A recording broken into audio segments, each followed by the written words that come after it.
enough for me. Ooh, cookie, cookie, cookie, hot with thee. Cookie, cookie, cookie, cookie, cookie. Oh, man. Well, I don't know about you, but I am getting full as the show rolls on. But I am telling you, I have had some of the best cookies I've ever had in my life. No offense, Mom, because nobody can get up there with Mom. You understand that. But other than that, these have been some great cookies. And I've got a very special guest with me now from Virginia Beach. It's Robin Chapman. And Robin is the webmaster and all-around guy at Norfolk Southern Corporation. But in addition to that, even more important than that is his other thing, which is being a member of Jim Newsom and the Porch Rockers. And Robin plays electric violin, piano, harmonicas, and does some singing with my band, the Porch Rockers. But this is a whole nother side of Robin that I don't get to see, which is the culinary side, the baking side. And Robin's got a recipe here called Great Grandma Klugel's Spice Cookies. Now, was this a real person? As far as I know, my great-grandmother on my mother's side, from our German ancestry, I believe was how this recipe got passed down. I have been making these cookies literally since before I can remember. Well, the last set we saw the little kid. Nicholas, I was doing that with these cookies, and so I've been doing it every Christmas ever since. I cannot remember a Christmas when I have not done this. All right. Well, now here are the ingredients that we need to make Great Grandma Klugel's spice cookies. What do we got, Robin? Well, first of all, we got 2 cups of molasses. Yeah, we're going to run down the list first. Okay. 1 cup of sugar, 1 cup of butter or margarine. Butter makes it crispier. Margarine makes them a little softer. Okay. 1/4 cup of milk, 8 cups of flour, 2 teaspoons of baking soda, and then we've got 2 teaspoons of salt, 2 teaspoons of cinnamon, 2 teaspoons of nutmeg, 2 teaspoons cloves, 2 teaspoons of ginger, and you can add some raisins after. The optional raisin. Optional raisin. All right, and so we get all this stuff together, and now what do we do? Okay, well, first you need to bring your molasses to a boil. Okay. And I have been preheating these. This is the coolest part of the whole recipe. Okay, look at it. And if you can get the cookie cam over here. Okay. We're coming in over top. All right, here. you'll see. Oh, look at that. Wow. This is the neatest part, and it's real tricky. You got to get it off the burner real quick. Woo! Wow. Now, the reason you bring the molasses to a boil is so that you can melt in the butter and the sugar and get it all melted and mixed in. And we need 1/4 cup of milk in here with it. Okay.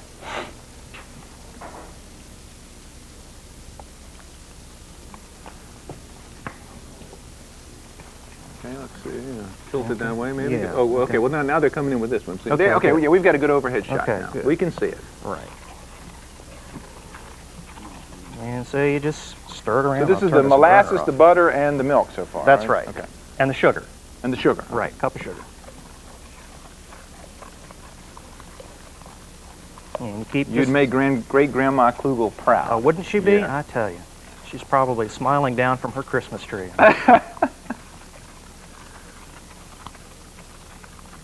So what do you stir till the butter melts? That's right. Okay. And it happens pretty quick with this boiling hot molasses.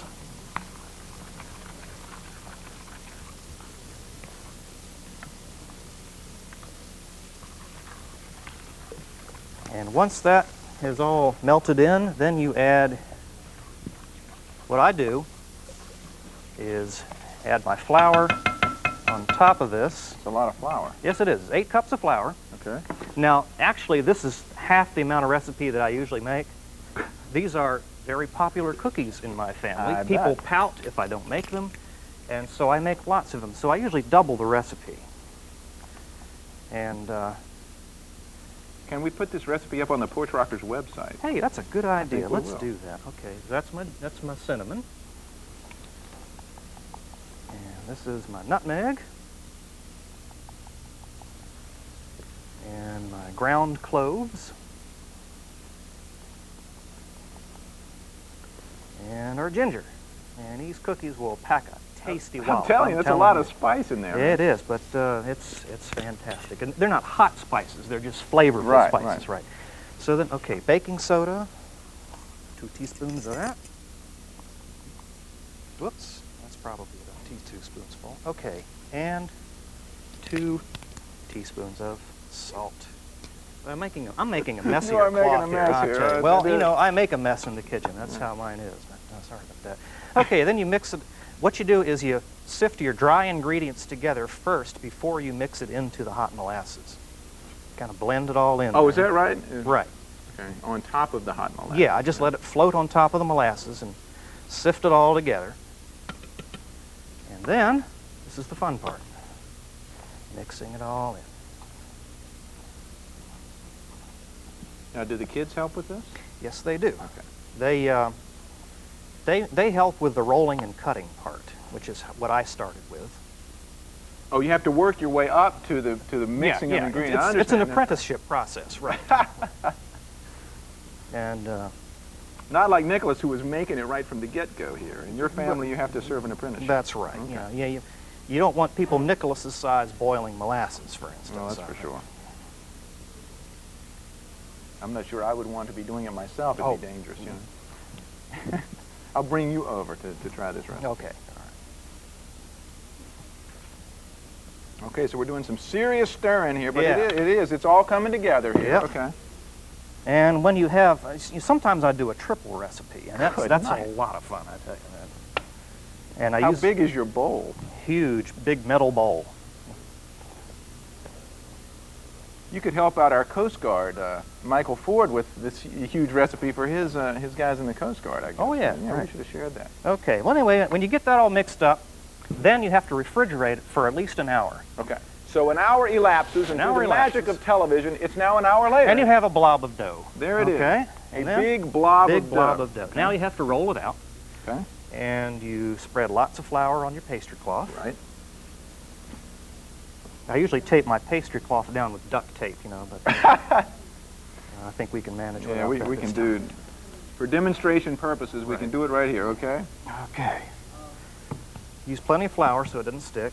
Okay. And And you just let her rip, huh? flour your rolling pin, and you just start rolling. And you roll. This is why I use duct tape. It's slipping. Good night. Yeah. And you got to roll to really thin it out, don't you? Yeah. You want to get it to about 1/8 of an inch thick.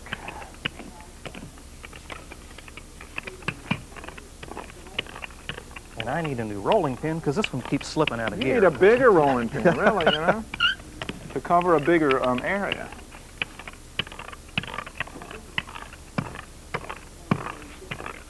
So put that on the Christmas list. New rolling pin for Robin Chapman if you happen to draw him in the Pollyannas in Norfolk Southern. That's right.